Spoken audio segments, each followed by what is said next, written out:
This is Kim Wens from the Palo Alto Networks community team, bringing you a Palo Alto Networks video tutorial. In today's tutorial, I'll show you how to set up DoS protection. Using a DoS protection rule base, administrators can configure policies to protect oneself from DoS attacks. This rule base can be found under the Policies tab,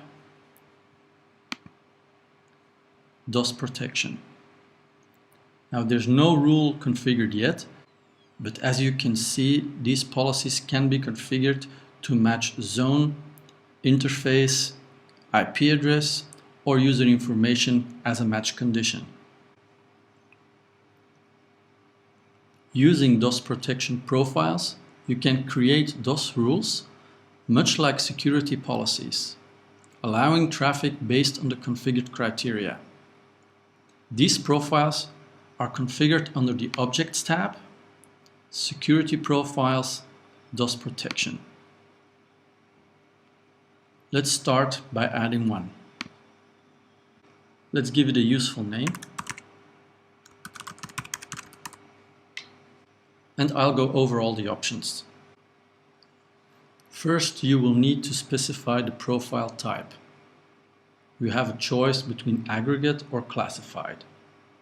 Aggregate will apply the threshold configured to all packets that match the DoS policy criteria on which this profile is applied to.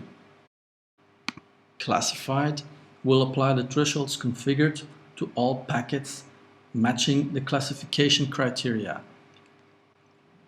These criteria are source IP, destination IP, and source and destination IP.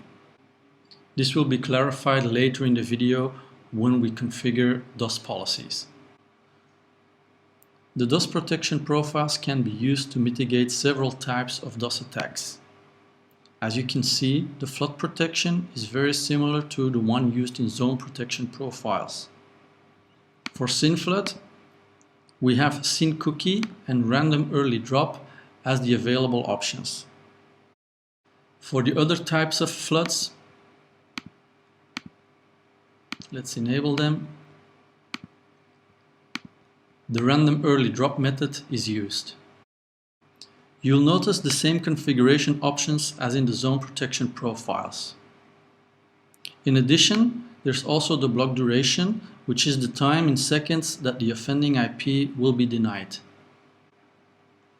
In addition to flood protection, we also have resources protection. Let's enable it. This type of protection enforces a quota for your hosts. It restricts the maximum number of sessions allowed for a particular source IP, destination IP, or IP source destination pair. If we click OK now, we'll have our DoS protection profile configured. Next, we'll go to the Policies tab to create a DoS policy, similar to the way that we create a security rule. Just click Add, give the rule a useful name, configure the source,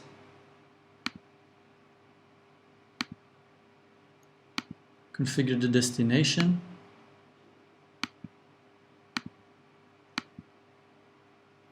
configure the services, the action, deny, allow, or protect. Deny means that all the traffic hitting this rule will be denied. Allow means that all the traffic hitting this rule will be allowed. And by selecting protect, all the traffic hitting this rule will be checked against the values you have configured in the profile. You can also add a schedule on when you want this rule to be enabled.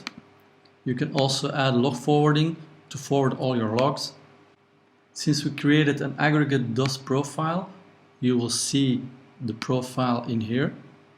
You'll notice the classified checkbox. For the sake of this tutorial, I also created a classified DoS protection profile. If you enable it, you'll notice the DoS protection profile you have created as classified. Below, you can select the classification criteria I talked about earlier, being source IP, destination IP, or source and destination IP pair. Notice that you can have both an aggregate and a classified DoS protection profile configured to the same DoS rule. Click OK, and don't forget to commit your configuration.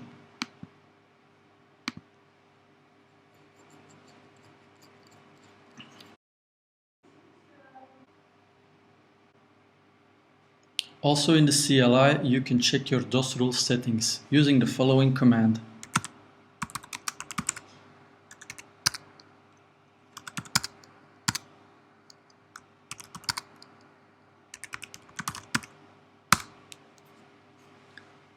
Notice our rule is called DoS rule. It has an aggregate profile named DoS protection. It has a classified profile named DoS classified. The classification criteria is source only and the action is protect.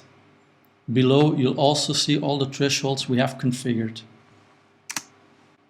This concludes my video on DoS protection. Feel free to leave any comments in the comments section below.